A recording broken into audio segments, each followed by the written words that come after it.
Social media താരവും ഇൻഫ്ലുവൻസറുമാണ് ജാസി. പങ്കാളി ആഷിക്കൊപ്പമുള്ള ജാസിയുടെ റീൽസും വീഡിയോസും വിശേഷങ്ങളുമൊക്കെ വൈറലാകുക പതിവാണ്.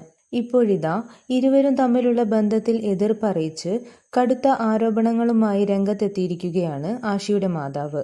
ജാസി ഒരു പെണ്ണായിരുന്നുവെങ്കിൽ ജാതിയും മതവും നോക്കാതെ വിവാഹം നടത്തിക്കൊടുത്തേനെയെന്നും ആഷി അഭിമുഖത്തിൽ പറഞ്ഞതിൽ പലതും നുണയാണെന്നും ഒരു യൂട്യൂബ് ചാനലിന് നൽകിയ അഭിമുഖത്തിൽ ആഷിയുടെ ഉമ്മ പറയുന്നു. അവൻ കൈമുറിച്ച് ആത്മഹത്യക്ക് ശ്രമിച്ചു എന്നൊക്കെ പറയുന്നത് വെറുതെയാണ്. അങ്ങനെയൊന്നും സംഭവിച്ചിട്ടില്ല. മക്കൾ ഒരു പ്രായത്തിൽ എത്തിക്കഴിയുമ്പോൾ അവർ പറയുന്നത് ഞാൻ ചെയ്തു കൊടുക്കും. ആഷി ഒരു പെണ്ണിനെയാണ് പ്രണയിച്ചിരുന്നതെങ്കിൽ വിവാഹം നടത്തിക്കൊടുത്തേനെ. ഒരിക്കലും അവരുടെ വിവാഹത്തിന് ഞാൻ സമ്മതിക്കില്ല.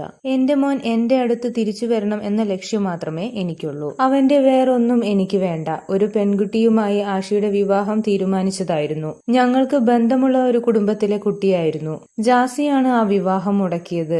ആ പെൺകുട്ടിയെ വിളിച്ച് ജാസി പലതും പറഞ്ഞു. ആഷിക്കും ആ പെൺകുട്ടിയെ ഇഷ്ടമായിരുന്നു. ജാസിയും ആഷിയും പരിചയപ്പെട്ടിട്ട് 7 വർഷം ആയി എന്നാണ് അവർ എല്ലായിടത്തും പറയുന്നത്.